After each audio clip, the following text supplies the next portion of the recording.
আপনাদের সবাইকে স্বাগত জানাই সাধারণ জ্ঞানের এই প্রতিযোগিতামূলক আয়োজন কুইজ বাংলাদেশ 2024-এ। বাংলাদেশকে জানুন, বাংলাদেশকে ভালোবাসুন। আর বাংলাদেশকে ভালোবাসতে হলে বাংলাদেশকে জানতেই হবে। বাংলাদেশকে জানতে হলে পড়তে হবে, বাংলাদেশকে দেখতে হবে গভীরভাবে, বাংলাদেশকে ঘুরে দেখতে হবে। তবেই বাংলাদেশকে আমরা ভালোবাসবো। বাংলাদেশ সম্পর্কে যত জানবো, বাংলাদেশ সম্পর্কে মায়া তত বাড়বে। আর সেজন্যই বাংলাদেশ টেলিভিশন শুরু করেছে এই নতুন যাত্রা কুইজ বাংলাদেশ 2024। আজ কুইজ বাংলাদেশ 2024-এর এই প্রতিযোগিতার মঞ্চে হাজির দুটি স্কুল। কারা? চলুন তাদের সাথে আপনাদের পরিচয় করিয়ে দিই। আমি রাজশাহবাদ আল রাফি, দশম শ্রেণী, বগুড়া ক্যান্টনমেন্ট পাবলিক স্কুল ও কলেজ। আমি আম্বিয়া আক্তার খুশি, দশম শ্রেণী, Bogura cantonment public school and college. আমি চৌধুরী জহুরুদ্দায়েফ, দশম শ্রেণীতে পড়ছি, স্কুল ফয়জুর রহমানের আইডিয়াল ইনস্টিটিউট, মালিবাগ শাখা। আমি তাজিম খালেদ, দশম শ্রেণী, ফয়জুর রহমান আইডিয়াল ইনস্টিটিউট, মালিবাগ শাখা, ঢাকা। পরিচয় পেয়ে গেলাম, এবারে বলে দেবার পালা যে আমাদের এই প্রতিযোগিতার নিয়মকানুন একেবারে সহজ। আমরা অনেকদিন ধরেই খেলছি। সেটা হচ্ছে আমাদের কুইজ বাংলাদেশ 2024-এ থাকছে দুটি রাউন্ডে প্রশ্ন করব। প্রথম রাউন্ডে থাকবে ছবি ভিত্তিক প্রশ্ন এবং সেখানে আমরা ছবি দেখাবো, ভিডিও দেখাবো, তার ভিত্তিতে প্রশ্ন করব। আর দ্বিতীয় রাউন্ডে থাকবে হচ্ছে 10টি প্রশ্ন। আমরা 1 মিনিট সময়ের মধ্যে দ্রুত প্রশ্ন করব এবং দ্রুত উত্তর চাইব। আমাদের কুইক কুইজ রাউন্ড সেটি। নম্বর প্রাপ্তির বেলা হচ্ছে যে প্রথম রাউন্ডে অর্থাৎ ছবি এবং ভিডিও দেখিয়ে যখন প্রশ্ন করব তখন আমাদের প্রতি প্রশ্নের জন্য যদি সঠিক উত্তর দেন তাহলে পাবেন 10 নম্বর, উত্তর ভুল হলে জরিমানা হয়ে যাবে 5 নম্বর। দ্বিতীয় রাউন্ড যেটা অর্থাৎ দ্রুত প্রশ্ন দ্রুত উত্তরে, প্রতি প্রশ্নের সঠিক উত্তরের জন্য থাকবে 5 নম্বর, ভুল হলে কোনো জরিমানা হবে না। এবং যেটা হবে যে প্রথম রাউন্ডের বেলায় আমাদের এখানে বাজার আছে আপনাদের হাতে কাছে, যারা সবার আগে বাজার চাপবেন তারাই সুযোগ পাবেন উত্তর দেবার। আর দ্বিতীয় রাউন্ড যেটা আমাদের কুইক কুইজ রাউন্ড, সেখানে যেহেতু দু দলের জন্য নির্ধারিত প্রশ্ন থাকবে 10টি করে, অতএব আলাদা করে আর বাজার চাপার বিষয় থাকছে না। ঠিক আছে, তো শুরু করি আমাদের প্রথম রাউন্ড ছবি ও ভিডিও ভিত্তিক রাউন্ড। বাজারের খাদ্য। প্রথম রাউন্ডের প্রশ্ন আসছে আমাদের পর্দায়। 1972 সালে বঙ্গবন্ধু শেখ মুজিবুর রহমান শিবনারায়ণ দাসের করা পতাকার মাঝের মানচিত্রটি বাদ দিয়ে পতাকার মাপ, রং এবং তার ব্যাখ্যা সম্বলিত একটি প্রতিবেদন দিতে বলেন বাংলাদেশের একজন বিখ্যাত চিত্রশিল্পীকে। এই শিল্পীর দ্বারাই পরিমার্জিত রূপটি বর্তমানে বাংলাদেশের জাতীয় পতাকা। প্রশ্ন হচ্ছে বর্তমানের বাংলাদেশের জাতীয় পতাকার রূপকার কে? এখন যে পতাকা আমরা দেখতে পাই, সবার আগে বাজার প্রেস করেছেন ওপাশে ফয়জুর রহমান আইডিয়াল ইনস্টিটিউট, কামরুল হাসান। পটুয়া কামরুল হাসান। পটুয়া কামরুল হাসান। দেখে নেই আপনাদের উত্তর সঠিক কিনা। ইয়েস, পটুয়া কামরুল হাসান বাংলাদেশের বিখ্যাত চিত্রশিল্পী তিনি এবং ড্রয়িংয়ের তার দক্ষতার জন্য তিনি বিশ্বব্যাপী সুনাম কুড়িয়েছেন। সবাই তাকে শিল্পী বললেও তিনি নিজেকে পটুয়া নামে পরিচয় দিতে পছন্দ করতেন। Alright, very well done Faizur Rahman ideal institute. শুরুতেই 10 নম্বর আপনাদের দলের খাতায় চলে গেল। এবারে পরের প্রশ্ন, দ্বিতীয় প্রশ্ন দেখি কি আসছে আমাদের এই বড় পর্দায়। আমাদের প্রশ্ন আসছে ইতিহাস থেকে। 14শ শতাব্দী থেকে এই অঞ্চলটি মুঘল সাম্রাজ্যের অধীনে আসে এবং মুঘল সাম্রাজ্যের সবচেয়ে ধনী প্রদেশ হিসেবে পরিগণিত হয়। এই অঞ্চল সমগ্র মুঘল সাম্রাজ্যের জিডিপির প্রায় অর্ধেক এবং বিশ্ব জিডিপির 12% উৎপাদন করত, যা পুরো পশ্চিম ইউরোপের থেকেও বেশি ছিল সে সময়। এই বিপুল অর্থনৈতিক সমৃদ্ধি হয়েছিল ভারতীয় উপমহাদেশের কোন অঞ্চলে? এবং সারা বিশ্বের যে মোট জিডিপি তার 12 ভাগ, শতকরা 12 ভাগ এই অঞ্চল থেকে যেত। এতই সমৃদ্ধশালী ছিল, এত ধনী ছিল। প্রশ্ন হচ্ছে কোন অঞ্চলটি একসময় এই 14শ শতাব্দীতে অর্থনৈতিকভাবে এতখানি সচ্ছল ছিল? আমাদের খুব চেনা জানা একটি অঞ্চল ভারতীয় উপমহাদেশের, খুবই চেনা জানা, খুবই কাছের। দেখতে পাচ্ছি সবার আগে বাজার প্রেস করেছেন এপাশে Bogura cantonment public school and college. আপনাদের উত্তর বাংলা অঞ্চল। বাংলা অঞ্চল। জি, আচ্ছা, বাংলা অঞ্চল। দেখি আপনাদের উত্তর সঠিক কিনা। বাংলা অঞ্চল 14শ শতাব্দীতে এত সমৃদ্ধশালী ছিল অর্থনৈতিকভাবে। দেখি আমাদের কম্পিউটার কি বলে। একেবারে সঠিক উত্তর প্রাচীন বাংলা। ভাবা যায় যে 1400 শতাব্দীতে, 14দশ শতাব্দীতে বাংলা, প্রাচীন বাংলা অর্থনৈতিকভাবে এত সমৃদ্ধ ছিল যে মুঘল সাম্রাজ্যের 50% জিডিপি এই বাংলাদেশ, এই প্রাচীন বাংলা থেকে যেত, এবং বিশ্ব জিডিপির 12%। সে সময় আমাদের এখান থেকে এত কিছু রপ্তানি হতো, মসলিন রপ্তানি হতো, আমাদের এখান থেকে ধান যেত, রেশম শিল্প যেত, প্রচুর শিল্প আমাদের দেশ থেকে রপ্তানি হতো, এবং তার ফলে জিডিপিতে আমরা এত সমৃদ্ধশালী ছিলাম। Very well done Bogura cantonment public school and college Bogura, আপনারা পেয়ে গেলেন 10 নম্বর। চমৎকার। চলে যাই পরের প্রশ্নে। প্রাচীন বাংলা থেকে দেখি কোন প্রশ্ন আছে আমাদের এখন। শুদ্ধ বানান, এটি দু দলের জন্যই রয়েছে সুযোগ উত্তর দেবার। দেখি আমাদের কোন শব্দের শুদ্ধ বানান দিতে হবে। 4টি শব্দ রয়েছে, তার মধ্যে থেকে একটি শুদ্ধ। কোনটি শুদ্ধ সেটি খুঁজে বের করতে হবে। সবার আগে ফজলুর রহমান আইডিয়াল ইনস্টিটিউট, 1 নম্বর। প্রথম যে অপশনটি রয়েছে না, আচ্ছা এটার আমাকে একটু বানান করে শোনাবেন। রস্য দয় দয় দয় ধয় ওকার ধ দন্তন্য 1 নম্বর। প্রথম অপশনটি আপনারা বলছেন, যেহেতু যে বগুড়া ক্যান্টনমেন্ট পাবলিক স্কুলের কাছে, আপনাদের কি মনে হয় কোনটা সঠিক উত্তর? Sir 1 number. আপনারা বলছেন প্রথম অপশনটি সঠিক উত্তর। জি আচ্ছা একটু আমাকে বানান করে শোনান। স্যার রস্য দয় বয় ওকার ধ দন্তন্য। আচ্ছা উদ্বোধন। উদ্বোধন মানে কি? কোনো কিছু স্যার কোনো কিছু শুরু করা, চালু করা। কোনো কিছু শুরু করা, চালু করা, প্রারম্ভ, তাই না? আচ্ছা ঠিক আছে, দেখি এটি শুদ্ধ বানান কিনা। দু দলই একই উত্তর দিয়েছেন, দেখি আমাদের কম্পিউটারও একই উত্তর দেয় কিনা। আমি 3 কম্পিউটার বলছে নাম্বারটা এটি সঠিক বলছিলাম। বানান হচ্ছে রস্যৌ দয় হসন্ত উদ বোধন বয়কার বো ধ দন্তন্য। উচ্চারণ হবে উদ্বোধন। ঠিক আছে, আমরা এতদিন লিখতাম যে আমাদের এই প্রতিষ্ঠানের উদ্বোধন হবে, দয় বয় দিয়ে লিখতাম, তাই না? আমাদের এই অনুষ্ঠানের উদ্বোধন হবে, আমাদের এই কার্যক্রমের উদ্বোধন হবে, দয় বয় দিয়ে লিখতাম। কিন্তু বাংলা একাডেমি তাদের যে শুদ্ধ বানানের যে নিয়ম আছে, সূত্র আছে, সেই অনুযায়ী তারা এখন বলছে উদ্বোধন বানানটি হবে আসলে রস্যৌ দ হসন্ত বয়কার বো ধ ন, উদ্বোধন। ঠিক আছে, যেটা সূত্রপাত বা আরম্ভ, জাগরণ, বোধ, পদন। দুদলই ভুল করেছেন, কিন্তু যেহেতু দুদলের জন্য এটি ওপেন কোয়েশ্চেন ছিল, সেজন্য কোনো নম্বর জরিমানা হচ্ছে না। আমরা চলে যাচ্ছি আমাদের পরের প্রশ্নে। পরের প্রশ্ন আসছে পর্দায়। মাটিতে দাগ কেটে 16 গুটির ঘর বানানো হয়, প্রতিপক্ষেই 16টি করে গুটি থাকে, শুধু ঘরের মাঝখানে দাগটি দান চালার জন্য খালি থাকে।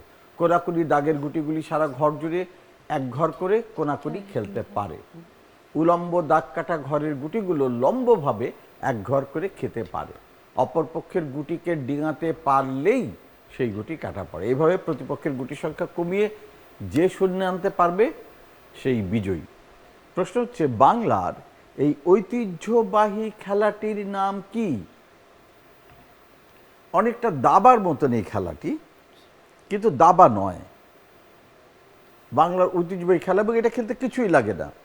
মাটিতে দাগ কষে তারপরে কিছু গুটি, 16টা গুটি দিয়ে তারপরে খেলতে হয়।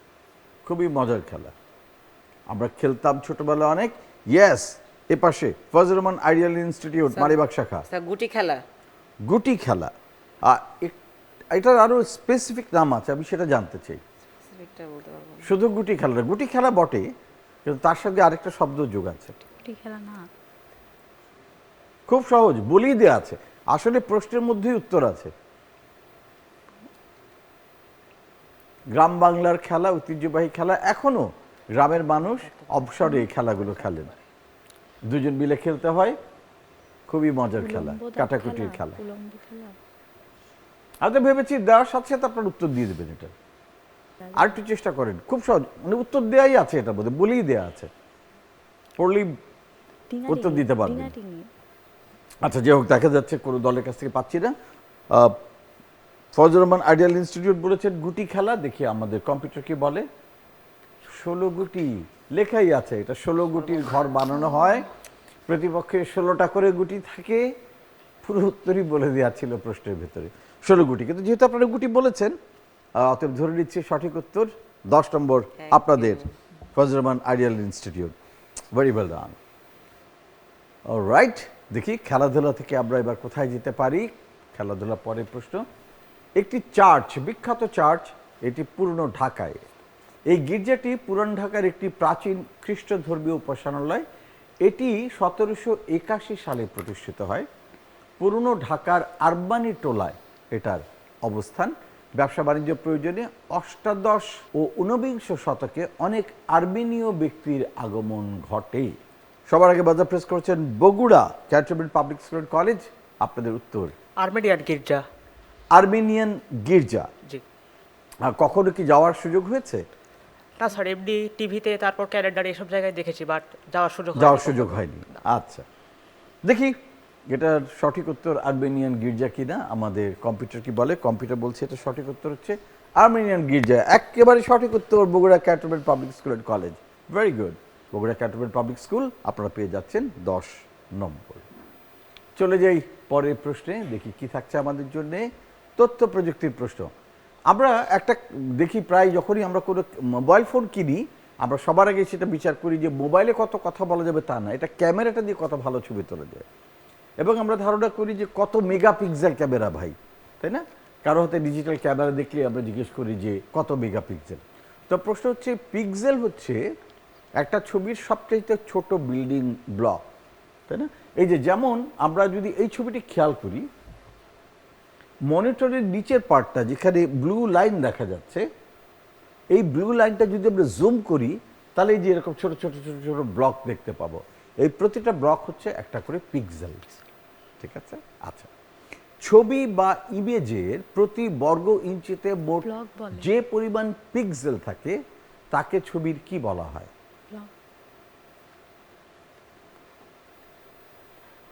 আমাদের তথ্য প্রযুক্তি বইয়ে স্কুলের বলা আছে, এটাকে কি বলা হয়? পিক্সেল যত বেশি ছবি তত ভালো। তারপরে আমরা কি বলে থাকি যে ছবিটার কি ভালো? কোয়ালিটি। কোয়ালিটি ভালো। কোয়ালিটিটাকে আমরা কোন টার্মে বলি যে এটার এই কোয়ালিটিটা ভালো? কোন টার্মে বলি? মনে হচ্ছে না কোনো দলের কাছে সঠিক উত্তর পাবো। রেজলিউশন। এটা রেজলিউশন কীরকম? রেজলিউশন কম ভাই, এটা দিয়ে হবে না। রেজলিউশন বেশি, খুব ভালো ছবি। রেজলিউশন কম বা বেশি মানে হচ্ছে পিক্সেল কম বা পিক্সেল বেশি। রেজলিউশন বেশি মানে রেজলিউশন ভালো মানে এতে পিক্সেল অনেক বেশি, ঘনত্ব বেশি। সো যদি বলা হয় যে 300 ডিপিআই মানে 300 ডট প্রতি ইঞ্চিতে যদি থাকে, তাহলে বলা হয়ে থাকে যে এটা একটা উচ্চ রেজলিউশনের ছবি। এবং যত রেজলিউশন বাড়বে ছবির, ফাইলের সাইজও তত বাড়তে থাকবে। ঠিক আছে? অলরাইট, আমরা চলে যাই আমাদের পরের প্রশ্নে। তথ্য প্রযুক্তির পরে একজন বিখ্যাত সাহিত্যিক, তার দুটো দীর্ঘ কবিতা আমি কিংবদন্তির কথা বলছি এবং বৃষ্টি ও সাহসী পুরুষের জন্য প্রার্থনা আধুনিক বাংলা সাহিত্যের ভাণ্ডারে অভূতপূর্ব সংযোজন। ব্যক্তি জীবনে তিনি ছিলেন একজন সরকারি কর্মকর্তা, উচ্চপদস্থ। 1982 সালে বাংলাদেশ সরকারের কৃষি ও পানি সম্পদ মন্ত্রীর দায়িত্ব পালন করেন। 21 পদক লাভ করেছিলেন এবং 21শে ফেব্রুয়ারি উপলক্ষে আয়োজিত বিভিন্ন আবৃত্তি প্রতিযোগিতায় তার একটা বিখ্যাত কবিতা আমরা আবৃত্তি করি প্রায়, কোনো এক মাকে। প্রশ্ন হচ্ছে আমরা কার কথা বলছি? তার কবিতা আমরা পড়েছি আমাদের স্কুলে, তার সম্পর্কে বলা আছে। জি, সবার আগে বাজার প্রেস করেছেন Bogura cantonment public school and college. Abu Obaidullah Chowdhury. Abu Obaidullah Chowdhury. আচ্ছা, দেখা যাক আপনাদের উত্তর সঠিক কিনা। আবু জাফর ওবায়দুল্লাহ। আপনি যেহেতু মোটামুটি কাছাকাছি ধরতে পেরেছেন, 10 নম্বর আপনাদের। Very well done. Bogura cantonment public school and college. Abu Jafar Obaidullah, তার বিখ্যাত কবিতা যেটা বললাম আমি কিংবদন্তির কথা বলছি। তিনি বাংলা একাডেমি পুরস্কার পেয়েছেন 1979 সালে এবং 1985 সালে বাংলাদেশের দ্বিতীয় সর্বোচ্চ বেসামরিক রাষ্ট্রীয় পদক 21শে পদক পান 1985 সালে। আবু জাফর ওবায়দুল্লাহ কবি। ভেরি ওয়েল ডান। 10 নম্বর চলে গেল Bogura cantonment public school and কলেজের খাতায়। দেখা যাক এদিকে ফজলুর রহমান আইডিয়াল ইনস্টিটিউট পরের প্রশ্ন উত্তর দিতে পারে কিনা। আমাদের পরের প্রশ্ন, ক্রিকেটার, বাংলাদেশ ক্রিকেটারদের মধ্যে এখন পর্যন্ত 3 জন হয়েছেন সংসদ সদস্য। তৃতীয় সংসদ সদস্যটি হচ্ছেন সম্প্রতি আমাদের সাকিব আল হাসান। দ্বিতীয় ক্রিকেটার যিনি সংসদ সদস্য হয়েছেন তিনি হচ্ছেন নড়াইল 2 আসন থেকে সংসদ সদস্য মাশরাফি বিন মোর্তজা।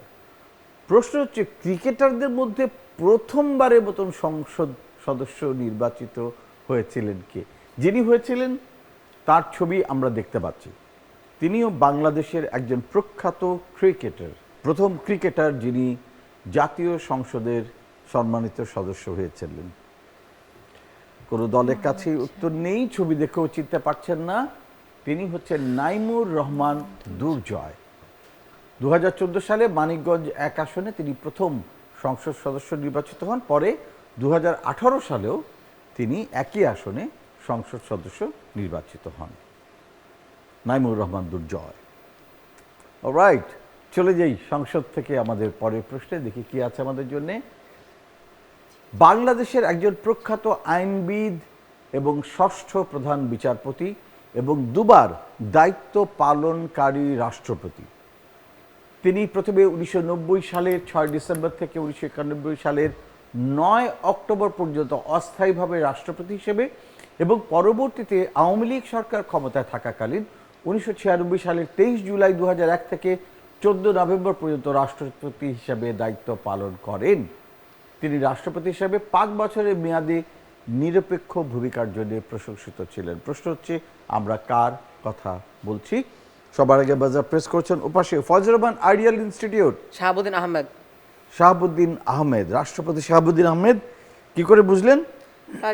তার তিনি যে রাষ্ট্রপতি ছিলেন সে সময়কে ইতিহাস আমি পড়েছিলাম, আমাদের বাংলাদেশের বিশ্ব পরিচয় বই তো তার সম্পর্কে 1-2টা লাইন লেখা ছিল, আর অনেক পলিটিক্যাল যেসব বই আছে সেগুলো তো সেখানেও তার কথা অবদান বলা ছিল। আছে। দেখে নেই সঠিক উত্তর কিনা। একদম ঠিক, বিচারপতি শাহাবুদ্দিন আহমেদ। 1930 সালে 1 ফেব্রুয়ারি তিনি জন্মগ্রহণ করেন এবং 2022-এর 19 মার্চ তিনি মৃত্যুবরণ করেন। ফজলুর রহমান আইডিয়াল ইনস্টিটিউট 10 নম্বর চলে গেল আপনাদের খাতায়। দেখি আমাদের পরের প্রশ্ন কি আসে। মুদ্রণের জন্য শিল্পের মানদণ্ড ঠিক রাখতে এই 4টি রং ব্যবহার করা হয়। প্রচুর রঙের শেড তৈরি করতে, সর্বোত্তম ফলাফল অর্জন করতে এই রং 4টা ব্যবহার করা হয়। প্রশ্ন হচ্ছে এই 4টি রংকে সংক্ষেপে কি বলা হয়?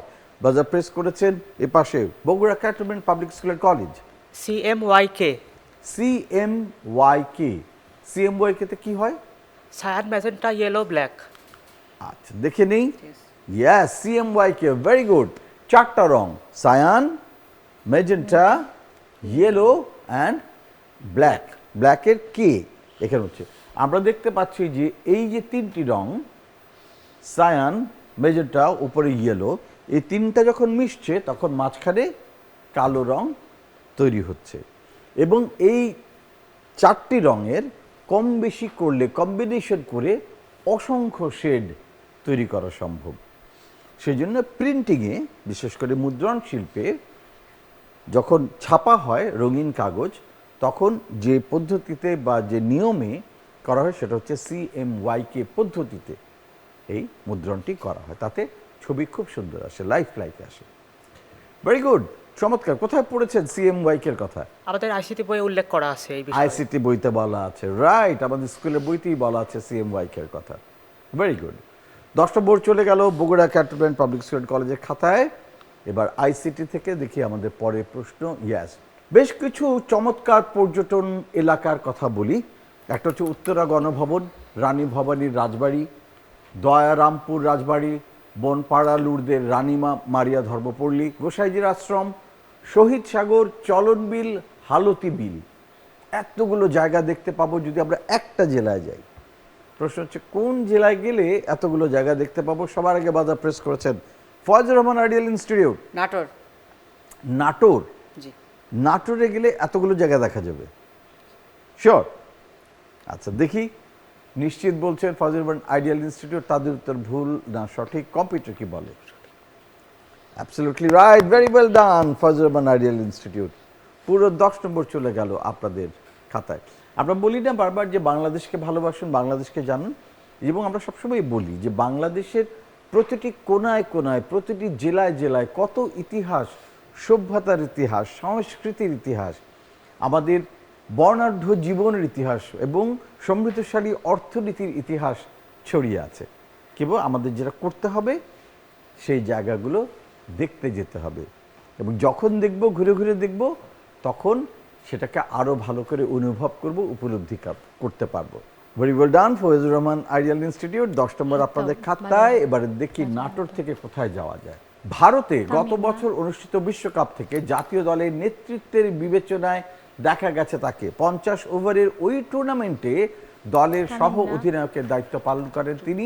সাকিবের চোটে 2টি ম্যাচে নেতৃত্ব দেন তিনি, এবং বাঁহাতি এই ব্যাটসম্যান এবছর চলতি বছরের জন্য 3টি সংস্করণে 3 ফরম্যাটেই তিনি দায়িত্ব পেয়েছেন।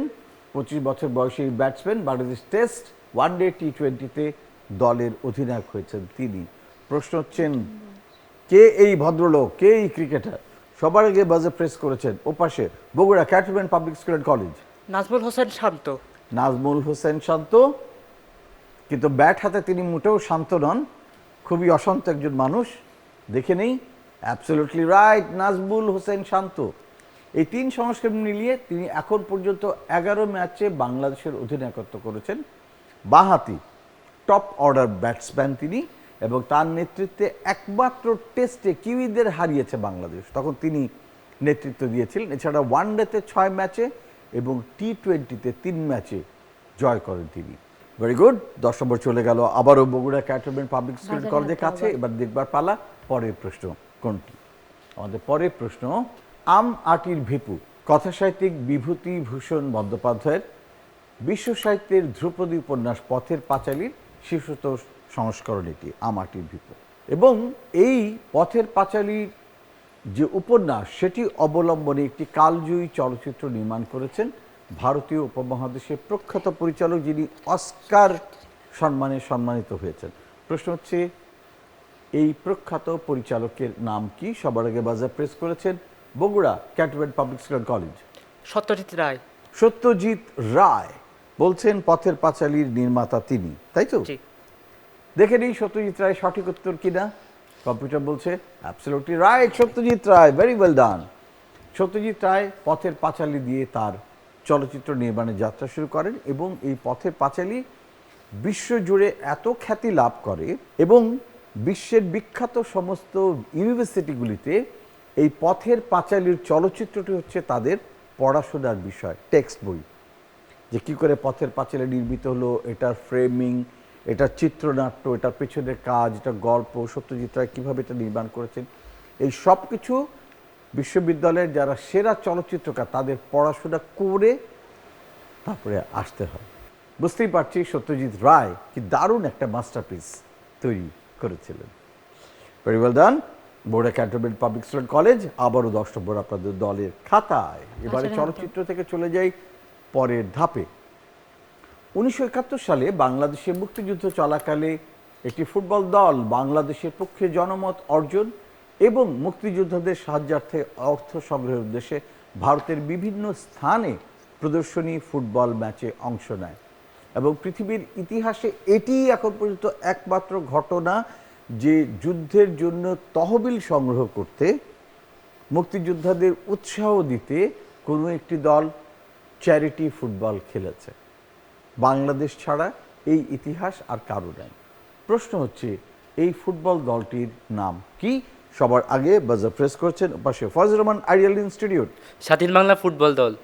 স্বাধীন বাংলা ফুটবল দল, দেখি, ইয়েস, স্বাধীন বাংলা ফুটবল দল, একেবারে সঠিক উত্তর, Foyzur Rahman ideal Institute, very well done. তারা খেলেছেন এবং যে পরিমাণ অর্থ পেতেন সেটা এই মুক্তিযোদ্ধাদের সাহায্যার্থে তারা দিতেন। ভেরি গুড, খুব ভালো। 10 নম্বর চলে গেল ফয়জুর রহমান আইডিয়াল ইনস্টিটিউট আপনাদের দলের খাতায়। এবার দেখি আমাদের জন্য কি আছে। এবারে চলে এসছে আমরা শেষ প্রশ্নে, একটা বিখ্যাত দেশের গান শুনবো, ঠিক আছে?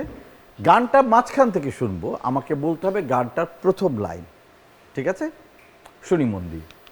জল সিঁড়ি নদী তীরে তোর খুশির কাকন যেন বাজে, ও কাশ বনে ফুলে ফুলে সূর্যোদয়ে তুমি মধুর সূর্যাস্তের বাসর বুঝি সাজে তোর এক তারা হয় করে বাবুল আমায় সুরে সুরে।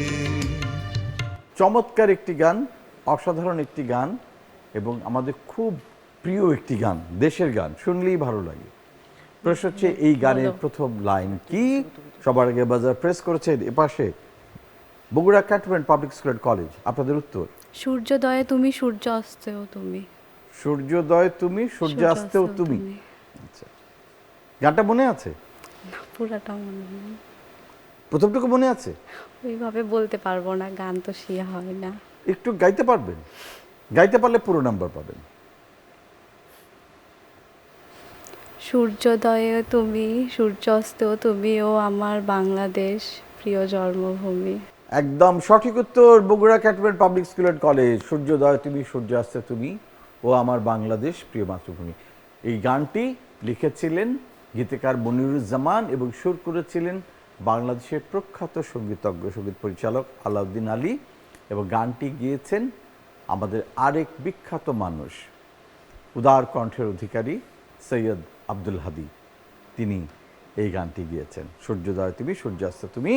এবং সঠিক উত্তর দিয়ে 10 নম্বর পেয়ে গেলেন Bogura cantonment public school and college. Very well done, চমৎকার। Bogura cantonment public school and college Bogura. প্রথমে আপনাদের সাথে একটু গল্প করতে চাই। প্রথমেই আমাদের কৃতজ্ঞতা এবং ধন্যবাদ, সুদূর বগুড়া থেকে এসেছেন এইখানে এসে আমাদের সাথে এই কুইজ প্রতিযোগিতায় অংশ নিচ্ছেন। তো প্রথমে প্রশ্ন করব রাদ সাহামাত আল রাফি, জি।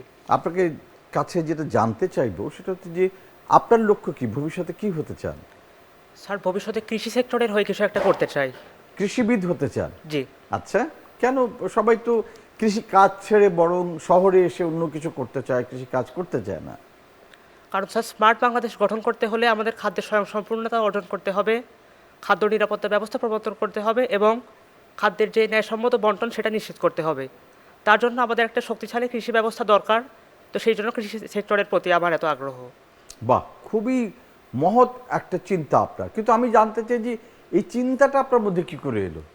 আমার ফ্যামিলি মেম্বাররা আমাকে উৎসাহ দিয়েছেন আর কি। আচ্ছা, জি। বাসা থেকে বলেছে যে তুমি কৃষি নিয়ে কাজ করো? হ্যাঁ, ওনাদের একান্ত ইচ্ছা। মনে দেখা, কিন্তু আপনার কি ইচ্ছে সেটা বলেন আমাকে। না স্যার, আমারও এটা বেশ পছন্দ হয়েছিল যে একটু ব্যতিক্রমধর্মী হবে। আচ্ছা, জি। এবং আমরা দেখতে পাচ্ছি কিন্তু ইদানিং যে সারা বাংলাদেশে আমাদের যারা তরুণরা রয়েছেন তারা কি করছেন, চাকরি বাকরি ছেড়ে দিয়ে অনেক উচ্চতর পড়াশোনা করেছেন, কিন্তু গ্রামে ফিরে গিয়ে জমি লিজ দিচ্ছেন, লিজ নিয়ে ফার্ম হাউস করছেন, কেউ পেয়ারার বাগান করছেন, তাই না? কেউ ড্রাগন ফ্রুটের ব্যবসা করছেন, কেউ মাছ চাষ করছেন, কেউ আনারসের চাষ করছেন, কেউ বড়ই, আপেল বড়ই, তাই না? বিভিন্ন রকম চাষাবাদ করছেন। এবং আমরা প্রায়ই পত্রিকায় দেখি যে 5 লাখ টাকা বিনিয়োগ করে তিনি 50 লাখ টাকার ফসল বিক্রি করেছেন। কি দারুণ লাগে তখন শুনতে যে তিনি হয়তো সেদিন পড়লাম একজন ডাক্তার, দাঁতের ডাক্তার, তিনি যদি কোনো শহরে গিয়ে দাঁতের চিকিৎসা করেন অনেক টাকা আয় করতে পারবেন, কিন্তু সেটা না করে তিনি চলে গেছেন গ্রামে, তার পৈতৃক গ্রামে, তাদের যে সম্পত্তি আছে এবং আরও অন্যান্য মানুষের কাছ থেকে জমি ভাড়া নিয়েছেন, নিয়ে তিনি সেখানে চাষাবাদ করছেন এবং যথেষ্ট সফল হয়েছেন। এবং এই গল্পটা কেবল একজন দুজনের না, সারা বাংলাদেশ জুড়েই হচ্ছে। এবং অসংখ্য তরুণ এখন কিন্তু ওই শহরের চাকচিক্যময় জীবন চায় না, তারা চায় মাটির সাথে সম্পর্ক করতে বা দেশের জন্য কিছু করতে, ফসল ফলাতে। এটাই হচ্ছে সত্যিকারের ভালোবাসা দেশকে। খুব ভালো লাগলো, চমৎকার। রাদ সাহমাত আল রাফি, জি, ধন্যবাদ। আপনার জন্য শুভকামনা, প্রার্থনা আপনার স্বপ্ন পূরণ হোক। এবারে আম্বিয়া আক্তার। আম্বিয়া, আপনার কি ইচ্ছে, কি হতে চান ভবিষ্যৎ জীবনে? ডাক্তার। ডাক্তার। ডাক্তার হতে চান? আচ্ছা, কেন হতে চান ডাক্তার? মানুষকে কাছ থেকে জানতে চাই, সেবা করতে চাই ডাক্তার হওয়া মানুষের। কিন্তু অনেক কষ্ট, অনেক পড়তে হয়, সারা দিন রাত পড়তে হয়, এবং লাইফ বলে কিছু থাকে না। সকালবেলা হাসপাতালে চলে যান, সারাদিন ডিউটি করেন, বিকেলবেলা আবার চেম্বারে যান, রাত্রে 10টা 11টা পর্যন্ত থাকেন, আবার দেখা যায় হঠাৎ করে কল আসে, আবার বাইরে যেতে হয়। বেচারাদের জীবন বলে কিছু নেই, কোনো আত্মীয় স্বজন নাই, বন্ধু বান্ধব নাই, কারোর সাথেই তারা মিশতে পারেন না। রোগীর সেবায় জীবন দিয়ে দিতে হয় তাদের। তা এত কষ্টের জীবন বেছে নেবেন?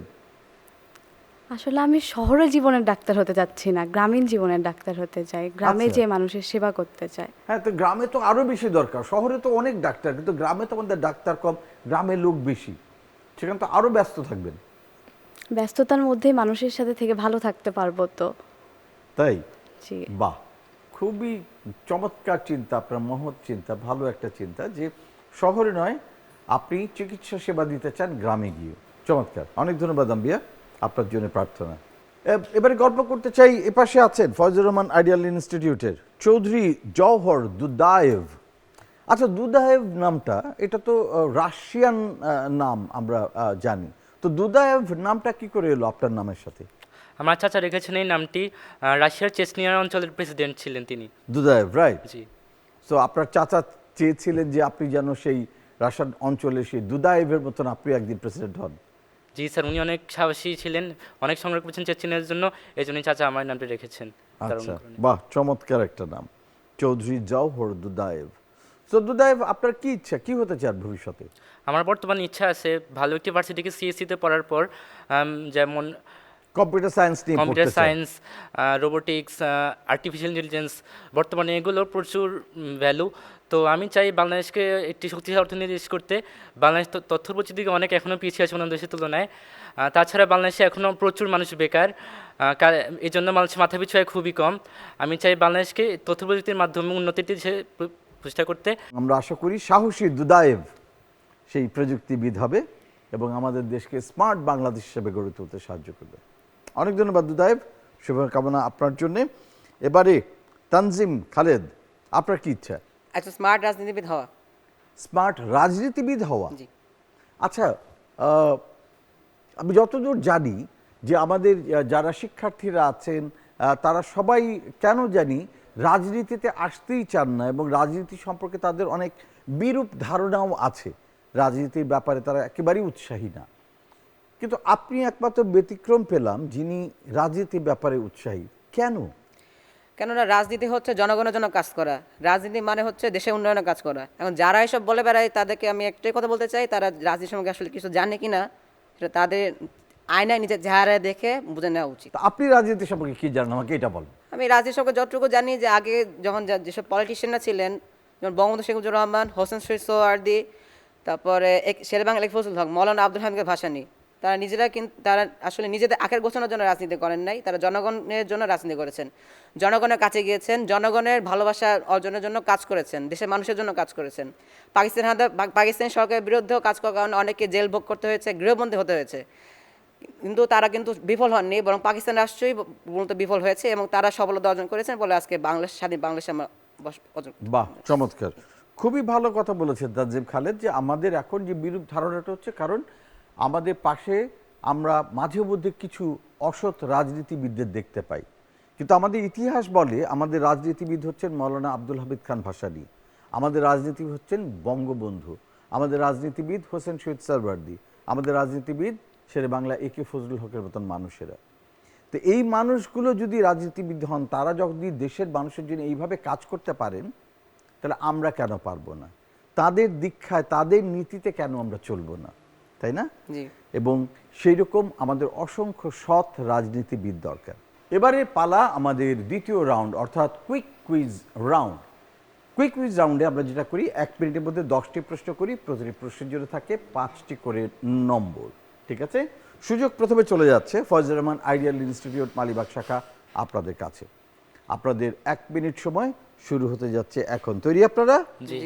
আপনাদের প্রশ্ন আসছে পর্দায়। বিজিবি এর পূর্ণ রূপ কি? ময়মনসিংহের পুরনো নাম কি ছিল? পাস। মার্কিন যুক্তরাষ্ট্রের প্রথম রাষ্ট্রপতি কে ছিলেন? George Washington. George Washington. Garo পাহাড় কোন জেলায় অবস্থিত? বান্দরবান। ভুল।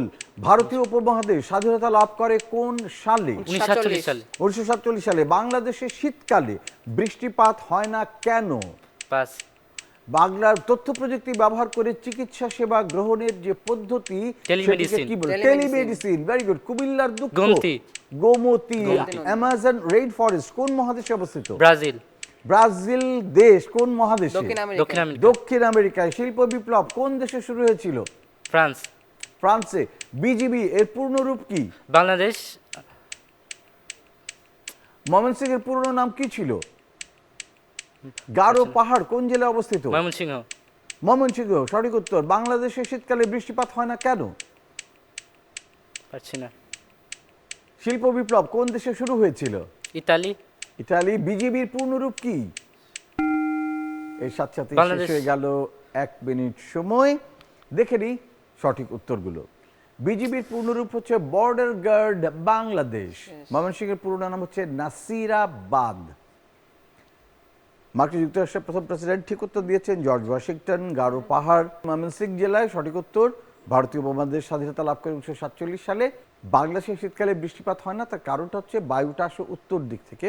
উত্তরের বায়ু শুষ্ক, শুষ্ক বায়ু বলে সেখান থেকে কোনো মেঘ থাকে না, জলীয় বাষ্প থাকে না বলে বৃষ্টি হয় না। আর বর্ষাকালে দক্ষিণ থেকে বঙ্গোপসাগর থেকে বায়ু আসে যেখানে প্রচুর জলীয় বাষ্প রয়েছে, সেজন্য বর্ষাকালে প্রচুর বৃষ্টি হয়। চিকিৎসা সেবা গ্রহণ তথ্য প্রযুক্তির মাধ্যমে টেলিমেডিসিন সঠিক উত্তর। কুমিল্লার দুঃখ গোমতী নদী সঠিক উত্তর। অ্যামাজন রেইন ফরেস্ট এটি দক্ষিণ আমেরিকায়। শিল্প বিপ্লব এটি হয়েছিল গ্রেট ব্রিটেনে। শিল্প বিপ্লব। অলরাইট, দেখা যাচ্ছে আপনাদের কাছ থেকে একটি, দুটি, তিনটি, 4টি প্রশ্নের সঠিক উত্তর পাইনি, কিন্তু 6টি প্রশ্নের সঠিক উত্তর পেয়েছি। অতএব আপনারা পেয়ে যাচ্ছেন 30 নম্বর। অভিনন্দন, ভেরি ওয়েল প্লেড। এবারে শেষ 1 minute Bogura cantonment public school and কলেজের জন্য তৈরি আপনারা? জি। আপনাদের সময় শুরু হচ্ছে এখন। বাংলাদেশের জাতীয় শোক দিবস কত তারিখে? 15ই আগস্ট। 15ই আগস্ট। পৃথিবীর বৃহত্তম স্তন্যপায়ী প্রাণী কোনটি? নীলতিমি। নীলতিমি। পৃথিবীর বায়ুমণ্ডলে কোন গ্যাস সবচেয়ে বেশি পাওয়া যায়? নাইট্রোজেন। নাইট্রোজেন। নাইট্রোজেন। চট্টগ্রামের দুঃখ বলা হয় কোন খালকে? কোন দেশকে বলা হয় উদীয়মান জাপান। সূর্যের জাপান। দেশ? জাপান। জাপান সঠিক উত্তর। বেতবুনিয়া ভূপগ্রহ কেন্দ্র কোন জেলায়? রাঙামাটি। রাঙামাটি। সিডি এর পূর্ণরূপ কি? Compact disc. Compact disc. মুক্তিযুদ্ধ জাদুঘরের অবস্থান ঢাকার কোথায়? আগারগাঁও। আগারগাঁও। মহাস্থানগড়ের পুরনো নাম কি? পুণ্ডনগর। পুণ্ডনগর। কম্পিউটারের স্থায়ী যে স্মৃতিশক্তি সেটিকে কি বলে? রম। রম। পৃথিবীর বৃহত্তম স্তন্যপায়ী বলেছেন। চট্টগ্রামের দুঃখ বলা হয় কোন খালকে? লাল খাল। লাল খাল না। দেখা যাচ্ছে মোটামুটি আপনারা সবগুলি প্রশ্নেরই উত্তর দিয়েছেন, কেবল এইটারই সঠিক উত্তরটা পাইনি এখনো। চট্টগ্রামের দুঃখ বলা হয় কোন খালকে? পাস। পাস করে দিয়েছেন। ঠিক আছে, চলে যাই আমরা আমাদের উত্তরের জায়গায়। বাংলাদেশের জাতীয় শোক দিবস সঠিক উত্তর 15 আগস্ট। পৃথিবীর বৃহত্তম স্তন্যপায়ী প্রাণী নীলতিমি। পৃথিবীর বায়ুমণ্ডলে কোন গ্যাস সবচেয়ে বেশি পাওয়া যায়? নাইট্রোজেন। চট্টগ্রামের দুঃখ বলা হয় চাকতাই খাল। চাকতাই খাল। উদীয়মান সূর্যের দেশ জাপান সঠিক বলেছেন। বেতবুনিয়া ভূপগ্রহ কেন্দ্র রাঙামাটি জেলায়। সিডি পূর্ণরূপ হচ্ছে কম্প্যাক্ট ডিস্ক। মুক্তিযুদ্ধ জাদুঘর আগারগাঁয়ে। মহাস্থানগড়ের পুরনো নাম পুণ্ড্রবর্ধন। এবং কম্পিউটারের স্থায়ী স্মৃতিশক্তি হচ্ছে রম, ROM, রম। চমৎকার।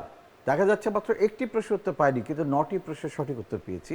অতএব 45 নম্বর পেয়ে যাচ্ছেন Bogura cantonment public school and college. অভিনন্দন আপনাদেরকে।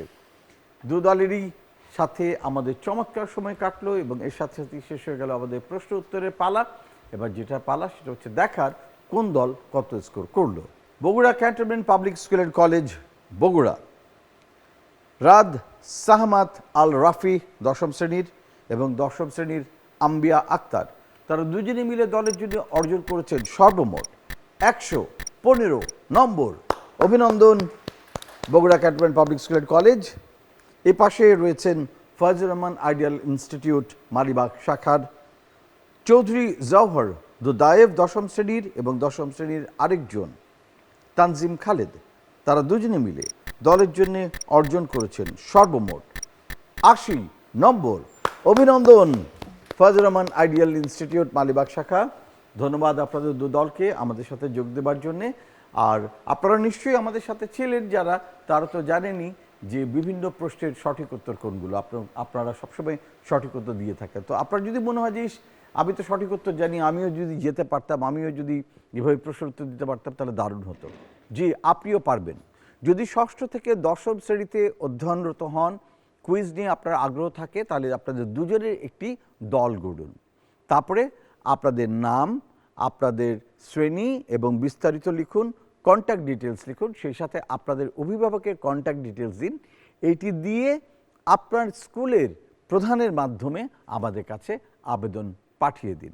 আমাদের কাছে আবেদন পাঠানোর ঠিকানা হচ্ছে প্রযোজক কুইজ বাংলাদেশ 2024, কক্ষ নম্বর 221, Bangladesh television, Rampura, Dhaka.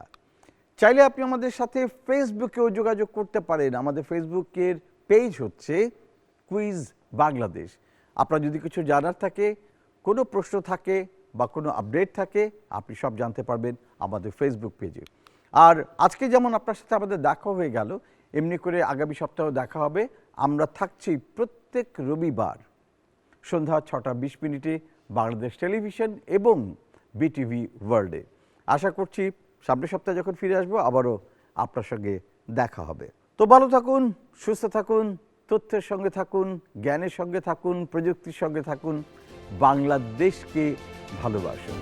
Happy cuisine.